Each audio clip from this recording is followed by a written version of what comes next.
या ठिकाणी मी शेतकरी पुत्र राहुल भैरट पाटील आज नगर जिल्ह्यातून सर्व कांदा उत्पादक शेतकऱ्यांच्या व्यथा मांडण्यासाठी या ठिकाणी आलो आणि आपल्याला सगळ्यांना सांगू इच्छितो की कांदा पिकवायला 18 ते 20 रुपये खर्च येतो असं मी सांगत नाही, सरकारी यंत्रणा सांगतायत। मग तोच कांदा 50 पैशांपासून तर 5 रुपये किलोपर्यंत विकतोय। ते पाहायला सरकारला वेळ नाही का? त्यावरती निर्णय घ्यायला सरकारला वेळ नाही का? आणि मी या ठिकाणी दादा या ठिकाणी मी आलो असता फक्त कॉकरोचचा असा मास्क लावला तर 100 पोलिसांनी मला घेराव घातला आणि सांगितलं तू कुठला आहे? मी सांगितलं मी नगरचा आहे। तू इथं आला का हा प्रश्न विचारला। मग महाराष्ट्रात एक शेतकऱ्यांनी युवा शेतकऱ्यांनी फिरण्याची बंदी आहे का हा प्रश्न माझा या ठिकाणी उपस्थित करतो। आज या ठिकाणी आम्ही काय हत्यारं घेऊन आलेलो नाहीत, फक्त कांद्याच्या माळा घालून आमच्या भावना मांडण्यासाठी या ठिकाणी आलेलो आहोत। पण आमचा आवाज चिरडून टाकण्याचा तुमचा प्रयत्न असेल तर हा आवाज आता महाराष्ट्र ऐकतोय। काय आहेत आमच्या भावना?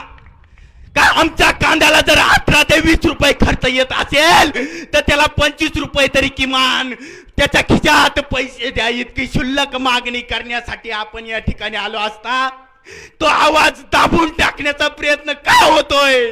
याचा अर्थ असा आहे की फक्त या महाराष्ट्रामध्ये कुठल्याही शेतकऱ्याला सर्वसामान्याला इथं कोणालाही भेटण्याची बोलण्याची मुभा नाही। सर्वांना आपला जवळचा आता रोहित दादा वाटायला लागला, कारण कोणी यांचं ऐकायला तयार नाही। खालच्या लेवलचे आमदार खासदार जरी आपलं ऐकत असतील तरी त्यांचं वरच्या लेवलचे लोक ऐकायला तयार नाहीत। याचं हे प्रत्यय या ठिकाणी आलंय। आज महाराष्ट्रामध्ये युवा शेतकऱ्याला विचारलं जातं तू नगर जिल्ह्यातून पुणे जिल्ह्यात का आलाय?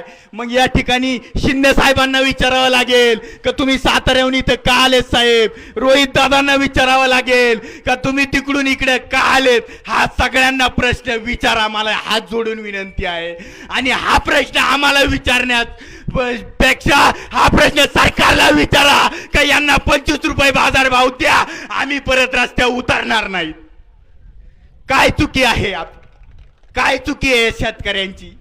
रात्रीचा दिवस करतोय, दिवसाची रात्र करतोय, पाण्यासारखं रक्त ओततोय, त्याला लाईट दिल्या जाते रात्रीची। अरे कंपन्यांना लाईट दिली दिवसाची आणि माझ्या शेतकऱ्याला लाईट दिली रात्रीची, आणि त्या रात्रीचं पाणी देऊन तो कांदा जर पिकवत असेल तर त्याला त्याच्या घामाचा पैसा तर द्या।